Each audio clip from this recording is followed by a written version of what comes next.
Salam dəyərli izləyicilər, çox gözəl, ləzzətli xaçapuri hazırlamışam. Siz də bu cür gözəl xaçapuri hazırlamaq istəyirsinizsə, ekrana yaxın əyləşin. Xəmirini hazırlayaq. Yarım kiloqram bizim burada unumuz var. Yarım xörək qaşığı şəkər tozu, yarım xörək qaşığı duz, yarım xörək qaşığı da quru maya əlavə edirəm unun içərisinə və apardığı qədər su. Xəmiri yoğururam. Qeyd edin, burada xəmirimiz çox möhkəm deyil. Amma xəmiri bacardıqca çox yoğurmaq lazımdır ki, qəşəng yüngül xəmir alınsın.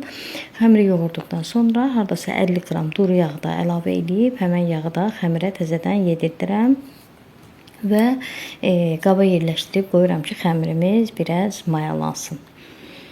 Xəmir mayalandıqdan sonra deməli 3 kündəyə ayıracam. Dəyərli izləyicilər, video çox uzun olduğu üçün bacardıqca videonu yığcam etmişəm ki, yəni həm qaranlıq heç bir şey qalmasın, həm də biraz qısaltmışam videonu ki, çox uzun video olmasın. Amma bacardıqca hər bir hissəsini də burada göstərirəm ki, tam görünəndə də, baxanda da başa düşülsün, yəni qaranlıq heç bir şey qalmasın. 3 kündəyə ayırdım. Kündəni yenə gözlədim, biraz özünə gələndən sonra yayıram. Yayanda da çox nazik yaymağa ehtiyac yoxdur. Yəni bir damcı yayıram. Baxın, elə qalınlığı zad da burada bilinir ki, çox nazik deyil. İçərisini yağlayıram. Yağımız burada 300 qramdır. Yəni 3 kündəyə 300 qram yağ istifadə elədim. Hər bir kündəyə 100 qram yağ. Kündənin yuxanın yarı hissəsinə yağı çəkdim və yarı hissəsini üzərinə qatladım. Qoyuram bir kənara, yəni soyuducuya qoymuram, elə otaq şəraitində qoyuram. Eyni formada 3 kündənin üçünü də hazırladım.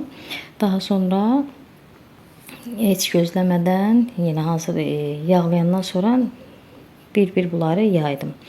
Deməli, yayıb qatlayandan sonra soyuducuya qoyuram. Yayanda da burada elə forma verirəm ki, kvadrat forma alsın ki, baxın, bu qaydada qatlamaq mənim üçün rahat olsun. Elə bil 3 qat olub burada qatlayanda. Kənarlarını da o formada qatlayıram 3 dəfəyə. Baxın, 3 dəfəyə qatlanır. Bunu da yenə soyuducuya qoyuram. Üzərinə salafan örtürəm ki, qay saxlamasın. Yenə eyni qayda ilə 3 kündəni hazırlayıram. Soyuducuda hardasa bir 20 dəqiqə, yarım saat qalandan sonra çıxardıram. Təzədən kündəni yayıram burada. Burada kündəni yayanda da bir damcı un səpmək olar. Yəni heç problem deyil. Un səpmək problem deyil. Amma diqqət eləmək lazımdır ki, xəmir burada çox belə yırtılmasın, yağı çıxmasın üzə. Yayıram burada da xəmiri. Bu dəfə birinci dəfə qatladığım kimi yox, elə bil 4 hissəyə qatlayıram. Baxın, burada 4 qat olur yuxamız. Kənarını da həmən formada 3 dəfəyə yox, 4 dəfəyə. Baxın, belə 4 dəfəyə də qat eləyirəm, 4 qat. Yenə qoyuram hardasa soyuducuda bir 20 dəqiqə, 25 dəqiqə qalır. Salafana bükürəm, yenə qeyd edeyim ki, üzü qay saxlanmasın. Bu müddət ərzində pendirini hazırlayıram. Süd gəzdən keçirdirəm. Bizim burada 400 qram pendirimiz var, Holland pendiri. Pendirdən biraz götürürəm ki, xaçapurilərin üzərinə səpmək üçün. Qalan hissəsini isə 3 yerə bölürəm. Yəni eyni bərabərlikdə kündəni də eyni eləmişəm. 3-ə də bir boyda, pendiri də 3 yerə bölürəm ki, eyni olsun ölçüləri. Xəmiri soyuducudan çıxartdıqdan sonra yayıram. Burada yayanda diqqət edirəm ki, biraz yumru formasında olsun ki, kənarlarını bükmək mənim üçün rahat olsun. Yaydıqdan sonra çox da nazik yaymıram. Elə normal qalınlığı hardasa 1 sant qədər olur yuxanın. Pendiri içərisinə əlavə eləyəndən sonra pendirin bir hissəsini. Kənarlarını qəşəng bükürəm möhkəm. Ondan sonra yenə hardasa bir 10 dəqiqə, 15 dəqiqə gözlədirəm. Bunu hazırlayandan sonra bunu soyuducuda saxlamıram. Elə otaq temperaturunda saxlayıram, kündəyə düşsün.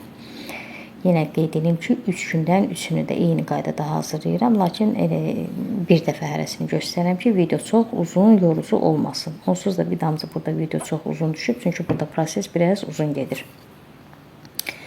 Kündəyə düşdükdən sonra yaydım və çox nazik etmədim.